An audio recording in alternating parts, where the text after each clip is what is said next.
जातीय जनगणना पर कांग्रेस अध्यक्ष मल्लिकार्जुन खड़गे का देखिए क्या बयान आया है। आरएसएस स्पष्ट बताए जनगणना के पक्ष में है या विरोध में, जातीय जनगणना होनी चाहिए या नहीं। संघ को एससी एसटी पिछड़ों की समाज में भागीदारी की चिंता है या नहीं, ये मल्लिकार्जुन खड़गे की तरफ से, कांग्रेस अध्यक्ष की तरफ से सीधा सवाल उठाया गया है संघ के इस बयान के बाद। और हमारे साथ इस वक्त तमाम खास मेहमान मौजूद हैं, उनसे आपका तारुफ करा दें। प्रोफेसर अवनिजेश अवस्थी हमारे साथ मौजूद हैं, राजनीतिक विश्लेषक के तौर पर टीवी डिबेट्स में संघ की विचारधारा का सपोर्ट करते हैं, वो हमारे साथ हैं। राजेश भट्ट साहब हमारे साथ मौजूद हैं, प्रवक्ता हैं एलजेपी के।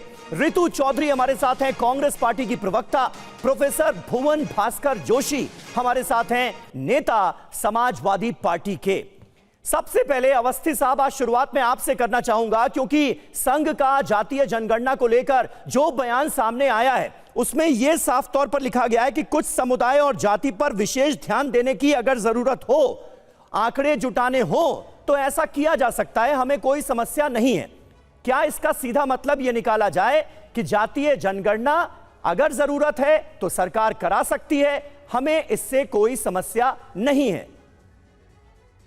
समीर जी, बिल्कुल स्पष्ट वक्तव्य है। उसके बावजूद अगर कुछ लोग कहें कि संघ अपना जो मंतव्य है वो स्पष्ट करे, अगर ये उनकी समझ का फेर है, ये उनकी प्रॉब्लम है।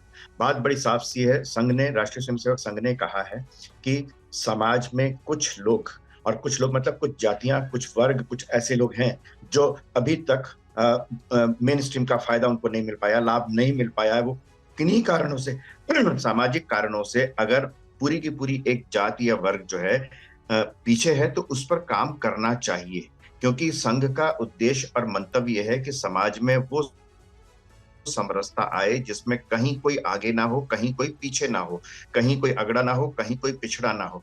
जाति हमारी एक सच्चाई है, यथार्थ है भारत की, लेकिन वो जाति बांटने के लिए नहीं, बल्कि हम सब जातियों वाले जो हैं मिलकर के एक समान कल्चर, एक समान संस्कृति, एक समान राष्ट्रीयता का बोध हमारे भीतर पैदा हो। संघ का मंतव्य हमेशा से ये रहा है। संघ ने कभी भी नहीं विरोध किया। एक बात मैं और बता दूं, जहां तक भाजपा का सवाल है, मैं भाजपा अवस्थी साहब, तो आप मानते हैं ना कि कुछ समुदायों और जाति पर विशेष ध्यान अभी देने की जरूरत है? देश के अंदर वो परिस्थितियां नहीं है कि सबको बराबरी का हक हासिल हो, तो वो स्थिति अगर है तो जातीय जनगणना होनी चाहिए, फिर आप ये कह रहे हैं। मैं 10 सेकंड और लूंगा समीर जी। बात आप ये देखिए कि भाजपा ने बिहार में जातीय जनगणना कराई, उसके सामने भी आए, उसमें बहुत सारी कमियां भी रही। लेकिन कांग्रेस जो लगातार जाति जनगणना की बात कर रही है, उसने कर्नाटक में कराया, आज तक आंकड़े बाहर नहीं आए। 2011 में भारत में हुई, उसके आंकड़े आज तक बाहर नहीं आए। ये जो मंतव्य है ना, ये जो नियत है, नियत अगर कोई भी काम अच्छी नियत से किया जाए तो उसका परिणाम भी अच्छा निकलेगा। लेकिन अगर नियत सिर्फ बांटने की हो, विभाजित करने की हो, कि एक जाति को दूसरे के खिलाफ तुम्हारी इतनी संख्या, तुम्हारी इतनी संख्या, सिर्फ संख्या के हिसाब से नहीं, कोई बहुत छोटी सी जाति भी हो सकती है, लेकिन अगर वो पिछड़ी है, अगर उसको वो लाभ नहीं मिल रहा, तो क्या सिर्फ संख्या के आधार पर वो पीछे रह जाए? सिर्फ इसलिए कि बहुत छोटी सी संख्या है उनकी? ठीक है, नहीं।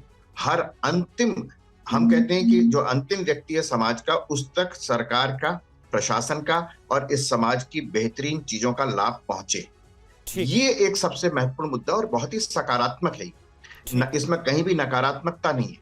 महत्वपूर्ण बात यह है कि इसमें नकारात्मकता को छोड़ करके सकारात्मक लेके आइए, जिसमें सब साथ हो, सब बराबर हो, सब समान हो, सबको समान अवसर मिलना चाहिए। और जिन अवसरों के बावजूद अगर कुछ पीछे रह गए हैं तो वो भी सबके साथ आकर के खड़े हों।